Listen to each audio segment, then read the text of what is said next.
आदरणीय अध्यक्ष महोदय जी, आज इस विषय पर आपने मुझे बोलने का मौका दिया, इसके लिए मैं आपकी बहुत बहुत आभारी हूँ। ये वो विषय है जो देश की हर महिला के दिल के का ही विषय है, इसलिए आज इस पे बोलने का मौका मिले, इसके लिए मैं आपकी फिर से आभारी हूँ। इस विषय का एक छोटा सा बैकग्राउंड बताना चाहती हूँ, क्योंकि प्रधानमंत्री महोदय जी ने अपने भाषण में काफ़ी जिक्र किए कि किसने रोका, कैसे रोका, 30 सालों से कैसे ये निर्णय रोका गया।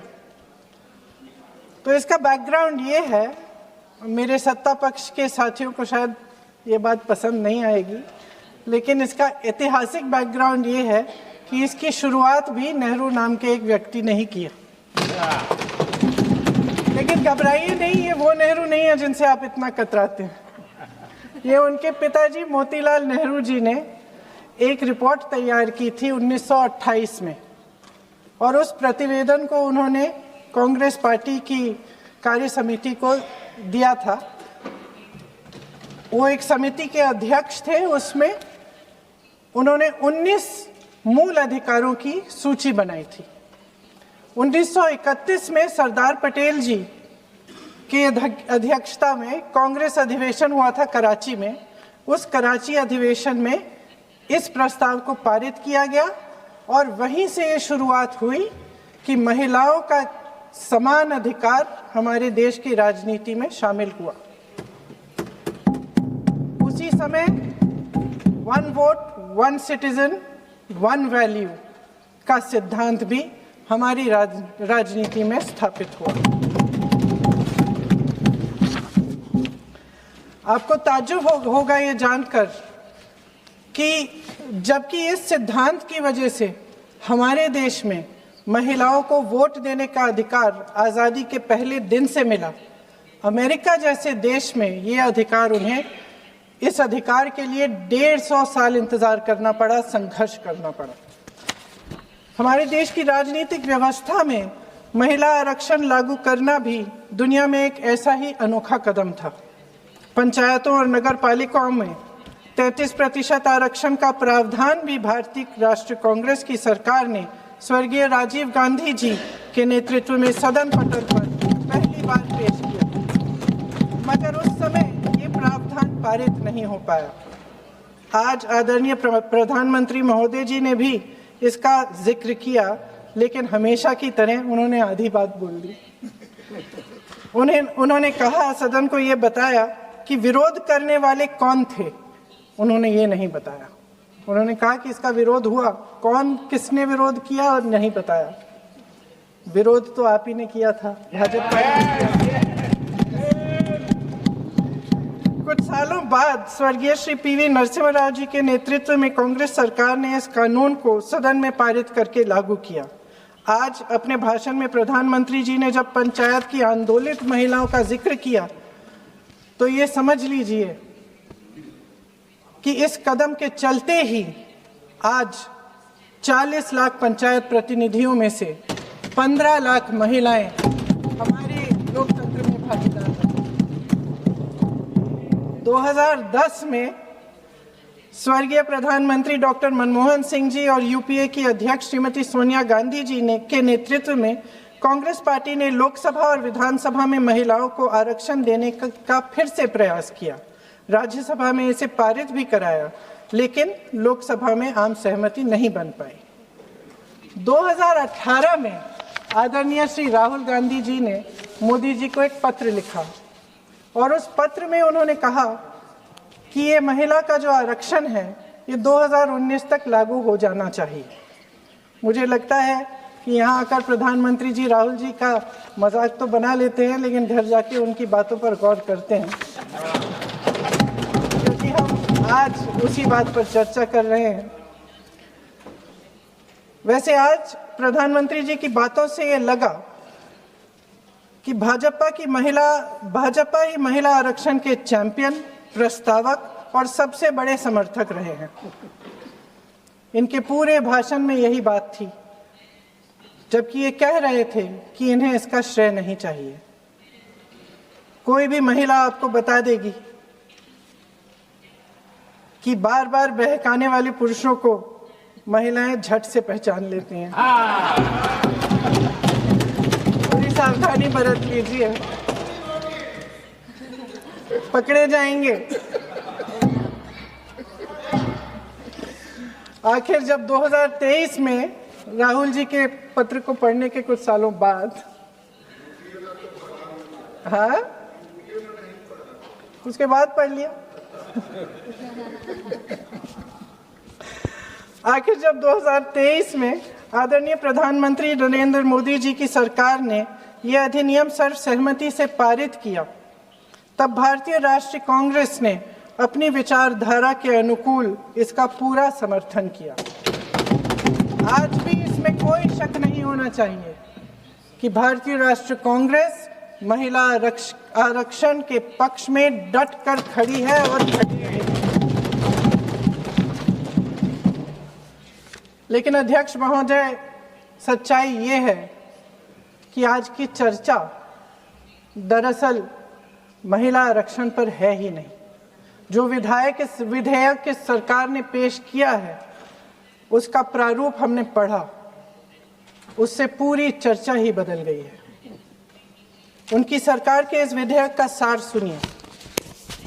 सबसे पहले इसमें लिखा है कि संसद में महिला आरक्षण 2029 तक लागू होना चाहिए।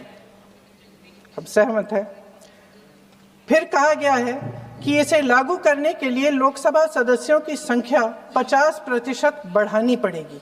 मतलब कि सीटों की संख्या 543 से बढ़कर 850 तक बढ़ाई जाएगी।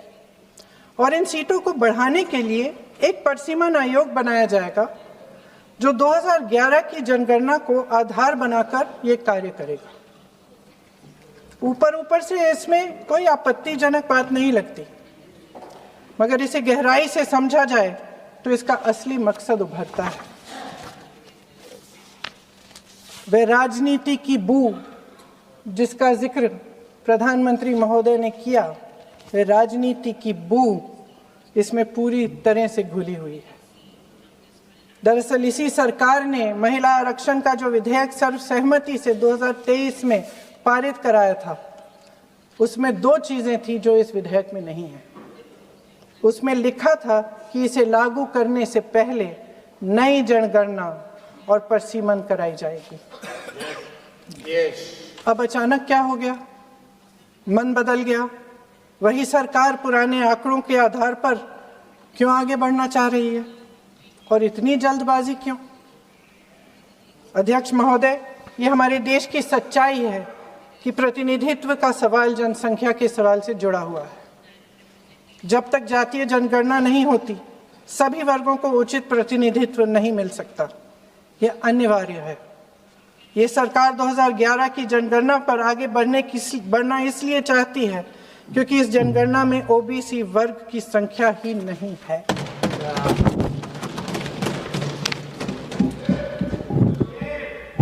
आज प्रधानमंत्री महोदय ने बड़े हल्के में बोल दिया कि इस वर्ग और उस वर्ग के बारे में हम बाद में देख लेंगे। कौन सा इस वर्ग, कौन सा उस वर्ग? ओबीसी वर्ग की बात कर रहे थे कि हम बाद में ही देख लेंगे इसके बारे में।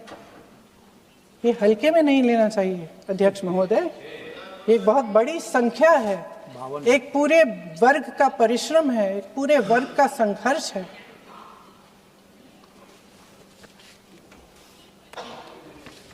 इसे टेक्निकल मुद्दा बता के उन्होंने अपना पल्ला झाड़ दिया। हम इनकी मांग कर रहे हैं, हम इनकी ज़रूरतों को आगे कर रहे हैं, हम कह रहे हैं कि इनको भी अपना हक मिलना चाहिए, और प्रधानमंत्री जी ने उसको एक टेक्निकल मुद्दा बता दिया। हमारे प्रधानमंत्री महोदय किस बात से घबरा रहे हैं? इसी बात से ना कि जब नई जनगणना होगी तो इस ओबीसी वर्ग के असली आंकड़े निकलेंगे और उसमें पता चलेगा कि ये वर्ग कितना मजबूत है, कितना बड़ा है, और उसके हक को कोई नकार नहीं पाएगा। 2011 की जनगणना को परिसीमन का आधार बनाकर प्रधानमंत्री जी ओबीसी वर्ग की ये हक छीनना चाहते हैं। उनके साथ एक बहुत बड़ा अन्याय करने जा रहे हैं। अध्यक्ष महोदय, कांग्रेस पार्टी कभी नहीं होने देगी। हमारा संविधान सबका है, ये देश एक एक देशवासी का है। किसी एक का हक छीनकर इसे नहीं चलाया जा सकता। इस विधेयक में सिर्फ यह अभाव नहीं है, एक और खतरनाक अभाव है। संसद का 50% विस्तार प्रस्तावित है, लेकिन इसके लिए कोई ठोस प्रक्रिया के बारे में एक भी शब्द नहीं लिखा है। आश्चर्य की बात यह है कि इतने बड़े परिवर्तन के नियम क्या होंगे, कैसे किया जाएगा, इसके बारे में पूरे विधेयक में एक भी शब्द नहीं है। महोदय, संसद में भारत के हर प्रदेश की भागीदारी 1971 में निश्चित तौर पर तय की गई थी और इसमें परिवर्तन लाने पर रोक लगाई गई थी, लेकिन इस विधेयक के तहत ये सब बदलने जा रहा है। आदरणीय प्रधानमंत्री महोदय जी और उनके अन्य मंत्रियों के खोखले आश्वासनों के बावजूद यह निश्चित है कि संसद में प्रदेशों के वजन का परिवर्तन किया जाएगा। हमारे लोकतंत्र की व्यवस्था में इतने बड़े परिवर्तन के लिए पूरी प्रक्रिया बनी हुई है, मगर इनकी योजना यही है कि प्रक्रिया को नकारा जाएगा। जिस तरह असम में इन्होंने मनचाहे सीटों को काटा पीटा, विपक्षी दलों के नेताओं की सीटों का विभाजन किया और अपने राजनीतिक फायदे के लिए नई सीमाएं बनाई, उसी तरह ये पूरे देश में इसका मतलब ये है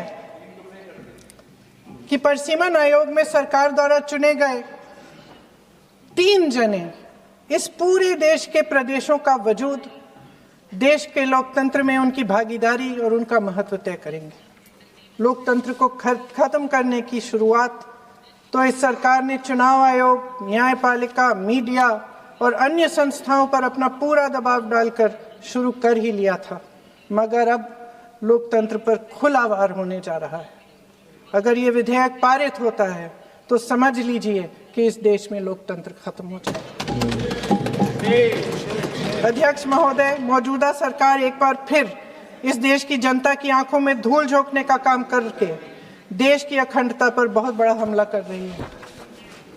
एक तरफ महिला आरक्षण की बड़ी बड़ी बातें, तो दूसरी तरफ गुप्त रूप से ओबीसी वर्ग का हक छीना जा रहा है और कुछ प्रदेशों की ताकत कम करके लोकतंत्र की धज्जियां उड़ाकर अगले चुनाव के लिए अपनी पार्टी की मजबूती का ढांचा बनाया जा रहा है। हंस रहे हैं गृह मंत्री जी, हंस रहे हैं। पूरी योजना बना रखी है। चाणक्य आज अगर जिंदा होते तो वो भी चौंक जाते आपकी राजनीतिक कुटिलता में।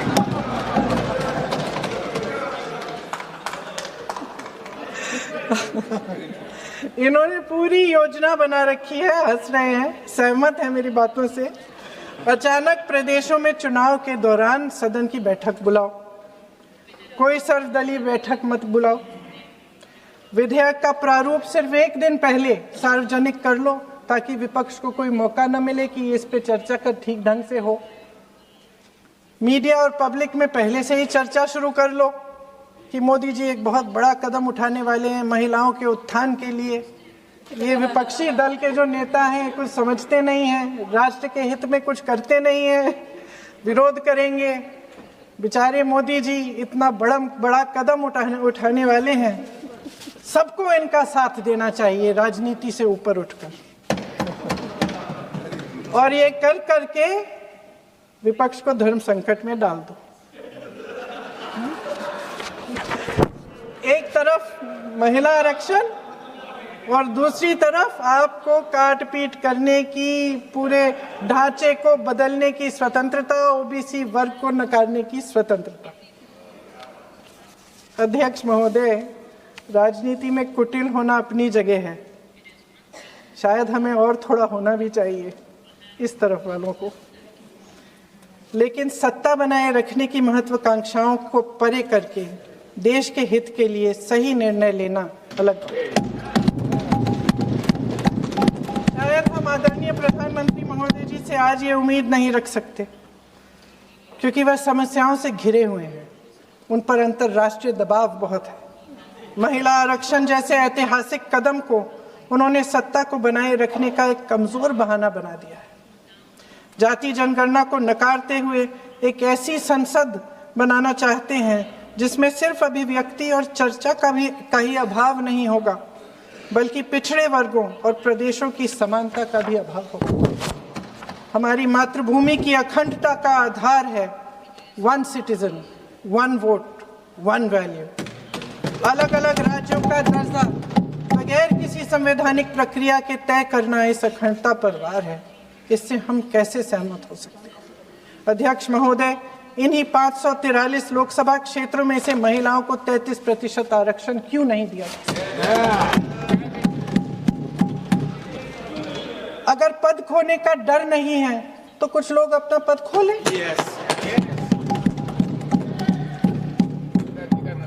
इसी में से SC ST का जो दर्जा है, SC ST में महिलाओं का आरक्षण 33% हो जाए, 1/3 आरक्षण हो जाए, OBC का भी उचित आरक्षण हो जाए, आज पारित हो सकता है। शुभ काम भी हो जाएगा, बेवजह प्रक्रियाहीन परिसीमन से देश का नुकसान भी नहीं होगा और काला टीका भी काम आ जाएगा।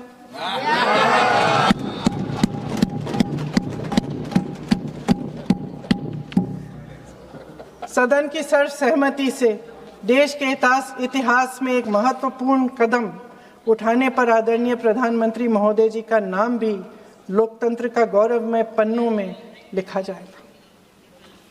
अध्यक्ष महोदय, आज मेरी बहुत सारी बहनें यहाँ बैठी हैं, सदन की चर्चा देख रही हैं। हम चाहे बड़े शहरों में रहती हों या छोटे कस्बों में, गांव में, चाहे पढ़ी लिखी हों, कभी भी सभागृह की गैलरी की चर्चा नहीं करते सदन में।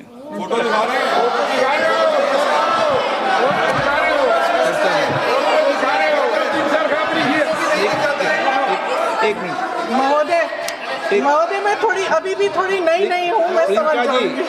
प्रियंका जी, एक मिनट।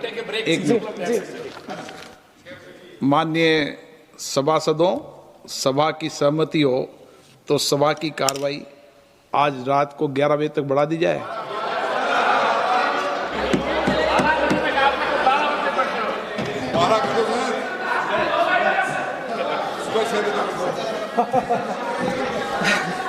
अध्यक्ष महोदय, हम चाहे बड़े शहरों में रहती हों या छोटे कस्बों और गांवों में, चाहे पढ़ी लिखी हों या हमने अवसरों की कमी का सामना किया हो, महिलाएं ही अपने समाज का बोझ अपनी दृढ़ता और मजबूत इच्छा शक्ति से अपने कंधों पर उठाती हैं।